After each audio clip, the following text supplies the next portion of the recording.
I'm very pleased to say that we're joined by two excellent speakers. First of all, we have Paige Bailey, who's joining us from the other side of the pond. Is there a greater misnomer in tech than product manager? I'm not sure. In my experience, product managers manage product last and team, people, and culture first. So I'm very pleased to hear from Paige. I have some questions of myself, but I'll keep my powder dry. I'm very excited to hear about what TensorFlow 2.x has in store for us. So Paige, if you're able to, the floor is yours. Let me just stop sharing my screen. Excellent. Thank you so much, Lee. I'm going to, and greetings everyone. I'm very delighted to be here today to talk to you a little bit about TensorFlow and about some of the products that we've been creating at Google. As an agenda, I'm going to give a quick TensorFlow 2 overview for folks who maybe haven't heard of it before. I'll talk about some case studies for health and medical, and then also go into some useful tools and libraries. That hopefully you can try out and let us know how you're experiencing them. And then we can, of course, have the Q&A immediately afterwards. So to begin, TensorFlow, an overview. TensorFlow as a community has grown pretty enormously since it was open sourced in 2015.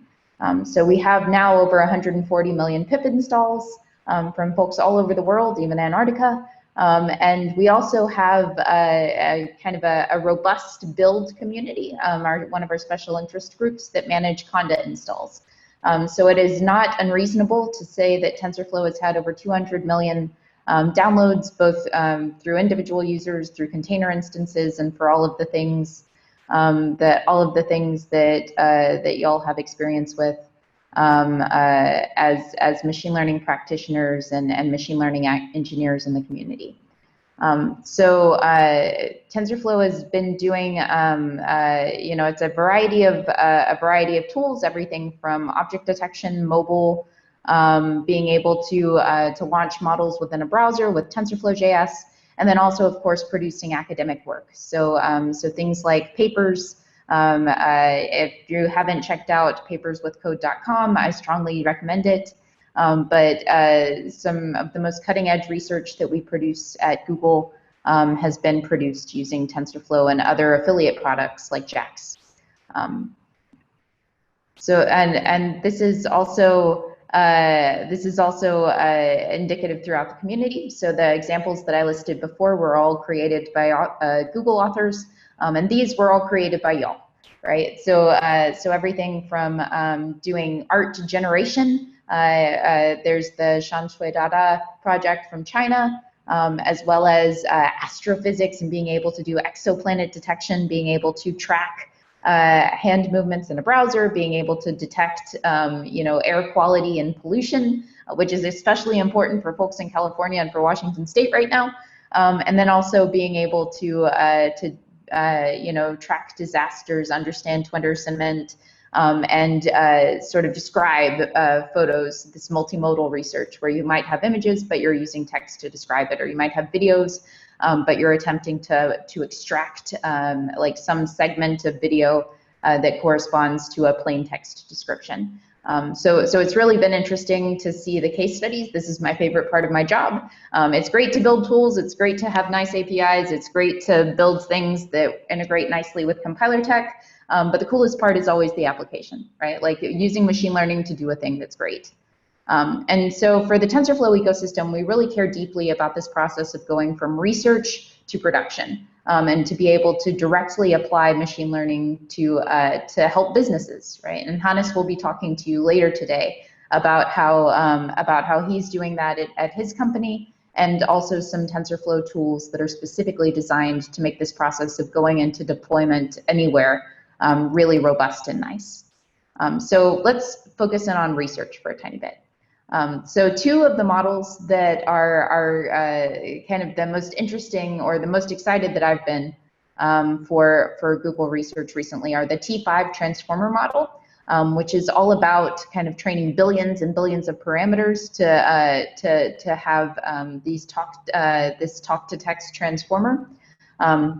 And then also Mina, which is an open domain chatbot. And I'm not sure if you can see in the little message here, but the Mina is able to actually make jokes. So it understands puns, and even though it wasn't necessarily trained on jokes, can interact with humans in a chatbot context and respond thusly. I think I also saw a question from Oljas about JAX and objects and Flax. JAX is a numerical, another numerical engine for TensorFlow, or like TensorFlow ecosystem products that connects directly to XLA, and is just a thin Python wrapper on top of XLA. It has a number of high-level APIs. The one that we are recommending that folks use is called Flax. But the really nice thing about JAX is that if you create a JAX model, if you author it with this more lightweight framework, it can be transformed into a TensorFlow saved model, precisely what you would be using for all of your other TensorFlow infrastructure, and be used consistently within those pipelines. So you can reuse your data input pipelines with TF data, and you can reuse all of your serving infrastructure with TF serving, and it works out nicely. Shivang also looks like he was asking about Trax. Trax is a project being led by Lukasz Kaiser, and it has multiple backends. So it supports JAX as a backend, as well as TensorFlow through the new TensorFlow NumPy API. So if you have experience using NumPy and you find that it is easier, I know I certainly do, like you can use NumPy as an interface to TensorFlow. And use it for all of your projects. And it immediately unlocks accelerated hardware like GPUs, TPUs, and sort of both the serving and the training style of TPUs, as well as all of the nice other TensorFlow projects. But these are great questions. I really appreciate it. Cool. And many more, right? So this is just a small snippet of NeurIPS papers that have been authored using TensorFlow. I was really excited last year, even though TensorFlow 2 had only been around for like a few months, people were still using it to author publications. And we're really excited always to see the great stuff that people are outputting with both JAX and with TensorFlow. And for a brief background, I'm not sure I did an introduction. I'm a product manager for Google, and I am specifically focused on its machine learning tools. So this includes everything from TensorFlow and all of its affiliate products to JAX and all of its high-level APIs. So anything that's used to build a model, that's what I'm responsible for at Google for both research and for production users. We also have heard that folks wanted to share their TensorBoard incantations and be able to sort of directly understand which model performs better than another, directly compare them. So we launched TensorBoard.dev, which is a free service. It allows you to share TensorBoard logs. Even if you don't want to share code, or if you don't want to ask people to have to rerun your entire experiment in order to replicate your results. And then also the performance profiling tool. And this is something that I am also extremely excited about. This is a tool that we had at Google for a number of years. It's used especially to understand performance on CPU, GPU, and TPU. And it gives you plain text recommendations for how to optimize your pipelines. So if you know that you're probably using more memory than you should be, you can open up your TF profiling tool, even if you're not using TensorFlow. So even if you're using JAX, even if you're using PyTorch, you can open it up, and it kind of gives you profiling details about CPU, GPU, and TPU memory consumption. So strongly recommend you check it out. Again, it's free. We've been using it at Google for a long time. And these are the best tools on the market, certainly for understanding accelerator performance. And yes, so TensorFlow, really the focus for launching it was eager execution, better support for the Python data science community, and better alignment with those standards. So again, that's reflective in the NumPy API as a interface to the numerical engine, as accepting NumPy arrays in your Keras models, and then also TF data for performant input pipelines and TensorFlow data sets as kind of this broad collection of ready-to-use, highly performant data input pipelines that you can pull into your model with just a few lines of code. And a whole bunch more. right? So you've probably seen TensorFlow Graphics, TF Probability, which also has a double backend, so it supports both JAX and TensorFlow, TF Agents, TF Text, Sonnet, JAX, all the way down the line. So if you need something to kind of fit into this deep learning framework mentality, TensorFlow probably has a solution for you. And production is why we're all here today, or why I assume most of us are here today, right? Like it's the concept of making machine learning useful to a broad range of folks. And the TensorFlow modeling stack, I'm not sure how sort of broadly this is understood. It's everything from domain-specific libraries and use cases to Keras, which is our preferred and sort of recommended high-level interface. So if you're a person who's doing work that is sort of highly understood, you've seen a paper or you've seen like a common use case that you know you want to apply to your business, Keras is probably the place you should start. If you have a lot of experience using scikit-learn, Keras is also probably the place you should start. And then TensorFlow Core is really for the people that want to dig into the nuts and bolts of everything. So if you want to hand roll all of your functionality, if you want to take the additional weeks or months to kind of perfect this new algorithm before it gets kind of a high-level interface that's like a single API endpoint maybe in Keras, then TF Core would be the place for you. And we're in the process of building or defining like what should constitute the core of these low and mid-level numerics. And we have support for ragged tensors, sparse tensors, these new things called composite tensors. But it's really designed to be kind of a lightweight JAX-like numerical engine where Keras would build on top of it. And then XLA, the compiler tech, which is the reason TPUs work. And then TFRT, which is the sort of new performant runtime for TensorFlow and connection to hardware. So CPUs, GPUs, TPUs, the works. FPGAs, if you're those kinds of people that really like Verilog. But yes, so the idea is that you go from idea to impact, and this collection of tools is going to get you there. TensorFlow also really loves Keras. Right. And so, as I said, we've been selecting Keras as the preferred high-level interface, and most of those nice libraries that I showed you have full integration with Keras tools. TFX is also in the process of integrating Keras with all of its infrastructure.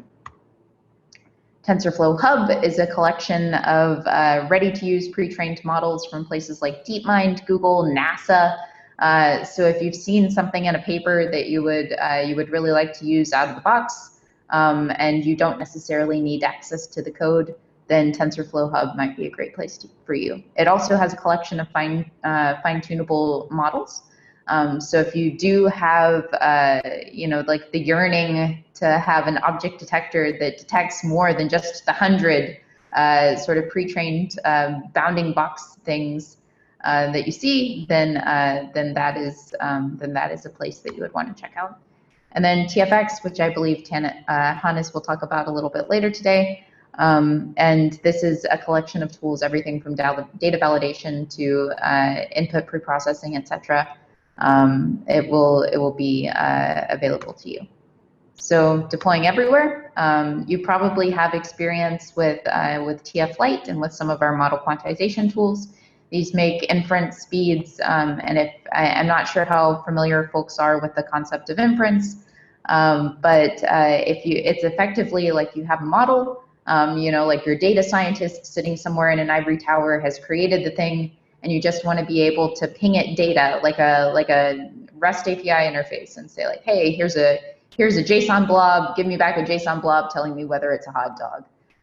Then that is highly important if you're operating on a mobile device, if you're operating on a server, and we have a number of tools available to you to make sure that you have low latency, you can operate without network connectivity if you need to, and also it's very privacy preserving, right? So like if you don't want data to have to leave one of your customers' devices, you can ship models onto the device and have all of the inference done locally, as opposed to needing to bounce somewhere with an internet connection. So TF Lite, it has best-in-class performance acceleration. Now it has integration with the Android Studio. And also there's a new TF-Lite converter which supports a broader array of models. TensorFlow JS is another option available to folks. It's effectively a light wrapper on top of TF-Lite that allows you to run machine learning models in the browser and do fine-tuning. There are a number of models available, and I always really love seeing demos for TensorFlow JS. So if you have them, make sure to tweet them out with the hashtag #MadeWithTFJS, and you could win swag from the TensorFlow team. Like I said, we always love to see them.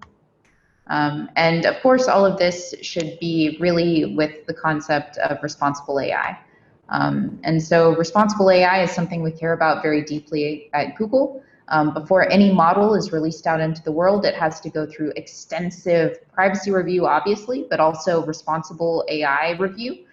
So if there are any sort of touching of people data, we have to go through and make sure that it has principles of fairness, of interpretability, of privacy, and of security, and that we aren't unintentionally negatively impacting any groups, especially marginalized groups. So really the process of building a fair model and a responsible model is throughout the entire pipeline, right? And these are just a few questions that even if you're not a machine learning engineer, you can ask for your engineering team to say, where did we get this data? Who is this model going to be deployed to, and how? How are we going to make sure that it's doing what it's supposed to be doing? How can I sort of make sure that my test users are diverse? Are there any privacy considerations? All of these things are questions that we should all be asking all the time as we become machine learning practitioners and engineers out in the real world. Yes, and so these are a very truncated list of tools that are available to you today for free in order to better understand your model's impacts on fairness, on users. And it's many of them are framework agnostic. So it doesn't matter if you're using a JAX program or if you're using a TensorFlow or a PyTorch program, all of these are available to you. So for example, the ML fairness indicators tools, they all work with TFX, which means they work with JAX. And many of them are also sort of focused on this data validation piece, which is, again, framework agnostic and could work with PyTorch and the like.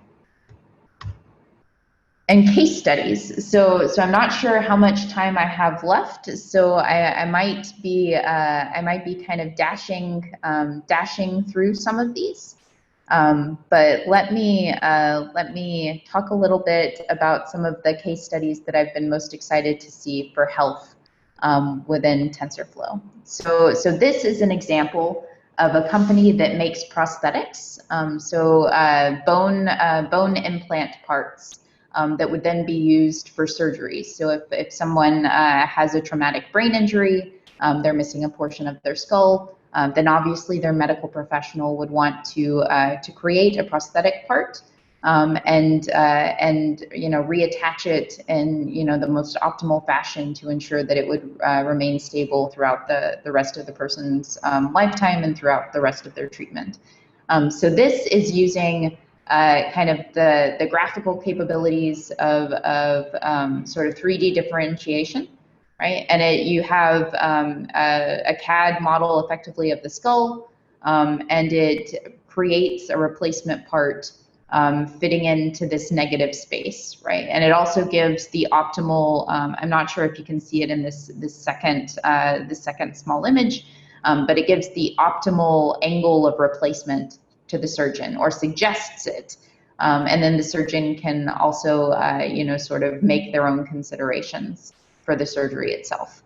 But really, that's kind of the recommendation that we're all going towards for Google Health and for dealing with medical service providers, is that medical professionals are professionals for a reason. If anything, deep learning is supposed to be augmenting and accelerating their decision-making process. So we give them, what deep learning might see as a particular disease or a particular best practice, and they can either okay it or say like, no, you know, based on my professional experience, I think another approach might be best. So this is an example of auto implant. Disease detection, we talk about this quite a bit. So diabetic retinopathy is, I'm sure folks have heard of this before, but it's really like you might have a screen of an eyeball, and if you catch diabetic retinopathy early, it's easy to treat. If you do not catch it, then eventually the person will go blind, right? And so it's one of the most tragic things. If you know, the reason a person would not be diagnosed is because there aren't enough medical professionals to go around. So the idea for this is that they would be able to sort of increase the likelihood that a person could be diagnosed early and then could receive appropriate treatment. I think I should also mention that it's also notoriously difficult for a practitioner to diagnose as well. Practitioners, even if you ask them a year later, they might make a differential diagnosis. But yes, this is one of the most kind of evangelized use cases that we have in Google Health. There's also multi-class identification of different diseases. So same concept. You have a picture of a skin problem, and then a neural network makes a best guess assessment that is then QC'd by a medical practitioner. Bayesian methods, so the concept with this is that you would be able to test more people with fewer iterations. This is using tools like TensorFlow probability and other sort of Bayesian methods for doing fewer screens and still being able to catch those problems. And then this is also quite interesting. So this is kind of a multiplicity of data.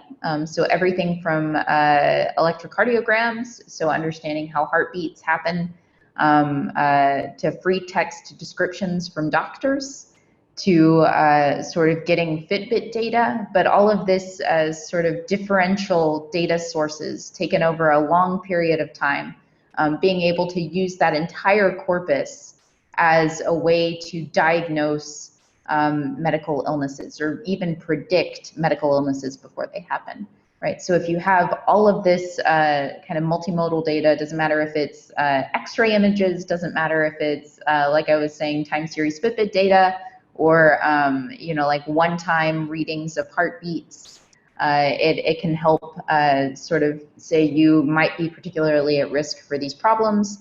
If you notice these symptoms, make sure to go visit a doctor immediately, or it can also help physicians better diagnose their patients. And then just to say, like this is a quick voiceover. I'm not going to do a demo just in case folks, just in case I'm running out of time. But one of our interns this summer, she was an undergraduate student with no prior experience using TensorFlow, a sophomore. She was able to create a collection of 17 notebooks using TF data, TensorFlow 2, running on TPUs within the course of 2.5 months.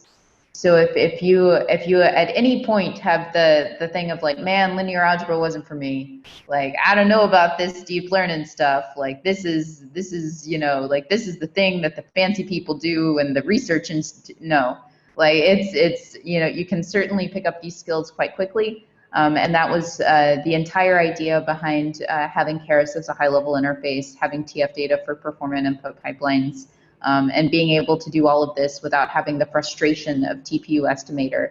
All of it feels very natural, and it's easy to toggle between clusters of GPUs or clusters of TPUs, and many more, right? So this was just a short description of many of the health-related projects that we have at Google, and in terms of useful tools and libraries. This is a small collection. There are many more available at github.com/TensorFlow, from everything for reinforcement learning, so dopamine and TensorFlow agents, to sort of microcontrollers being able to run TensorFlow on Arduinos, to Bayesian methods like TensorFlow probability, to TensorFlow federated and privacy for this differential privacy stuff, to TensorFlow Hub for ready-to-use models, and on and on and on. So if you ever have any questions, feel free to tweet at me. I'm Dynamic Web Page on, well, pretty much everywhere on the internet. And we're always happy to look at GitHub issues or help you debug if you run into any problems. And that is it. Oh, and Olja's asked if Dopamine's getting a TensorFlow 2 upgrade. The answer is yes. Pablo Castro would be the best person to talk to about that. Dopamine is also getting an upgrade to use JAX 2. And Pablo was one of the first testers for our saved model implementation in JAX, but it's been working quite well for all of his projects so far. And that is all that I have today. I saw a flurry of questions. I'm not sure I was able to answer all of them, but if I missed any, I would be happy to go through and to talk through those questions as well. Excellent. Thank you very much, Paige. Really enjoyed that. If I have any regrets about our virtual meetups, is that we don't enjoy a round of applause after our speakers. So I'm hoping that you're getting at least a hand clap from a golf clap from our attendees. We did have some questions. Oh, there we go. We're getting some claps in the chat. Good. Awesome. Emoji applause, please. Excellent.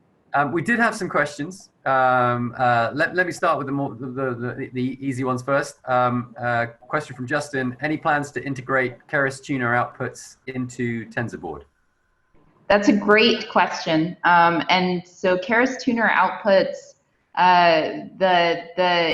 we haven't really been discussing how to get more things into TensorBoard so much as how to get data out of TensorBoard. So it's giving people the ability to export CSVs or export data or connect to kind of more robust data sources, and creating APIs that would make that highly efficient, right? So if you would prefer to have TensorBoard connect to like a traditional SQL Server instance, or like a table on your GCP or your Azure or your AWS account, then those were the considerations. So in that respect, you could dump Keras tuner logs to another location, and then have TensorBoard connect to that. But it's a really great idea. I will forward that.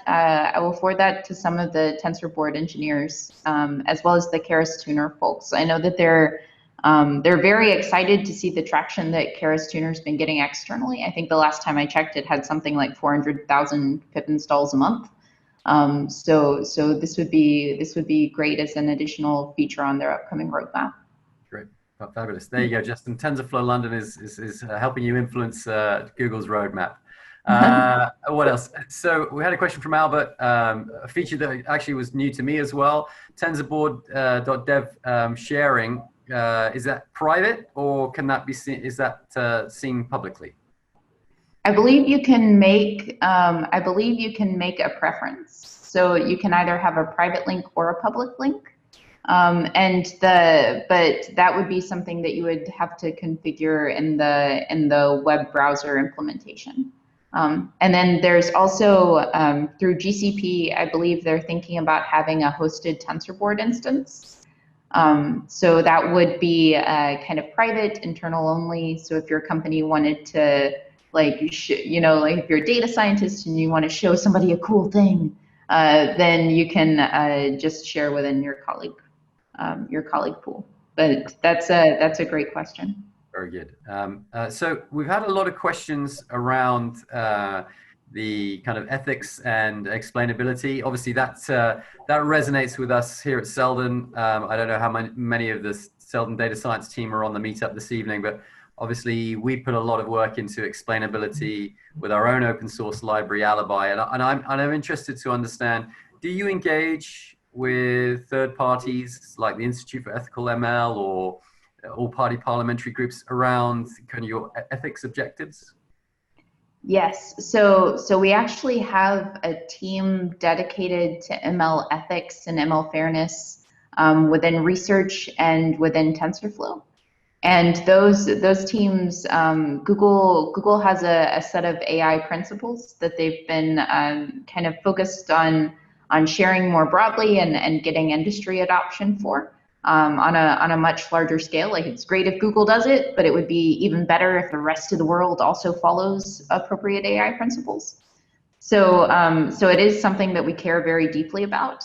Any TensorFlow feature that is sort of released gets evaluated by the ML fairness team as well, to understand like how they could sort of best integrate fairness into it. And nothing is, nothing could potentially have negative impacts towards fairness, or has appropriate checks if possible.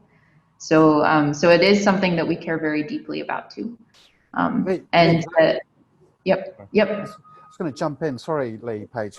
We just had a conversation tonight with a city law firm, and they are very interested in looking at AI ethics for financial services. Is it your? Do you think that? I mean, is this an industry-specific issue, or do you think that the principles are the same and applicable to every industry?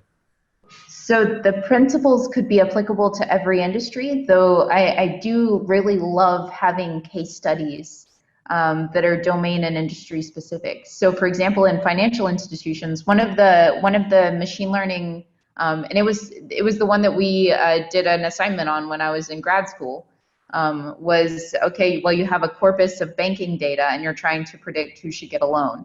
And that's notorious in that residential zip code is highly indicative of race. College education is also linked very much to socioeconomic and racial factors. And if you look at this data blindly and make decisions, you might have a very efficient predictive model that's highly biased against people from a certain background or a certain ethnicity. So I think the ML fairness tools would be able to guide you towards like, oh, okay, like if you look at this output and you check these features, like obviously these two seem like they might be a little bit off. So maybe you should, or this looks like a zip code. Maybe you should check to make sure that this isn't negatively biasing against a particular cohort group. But I do really love case studies because they make it real.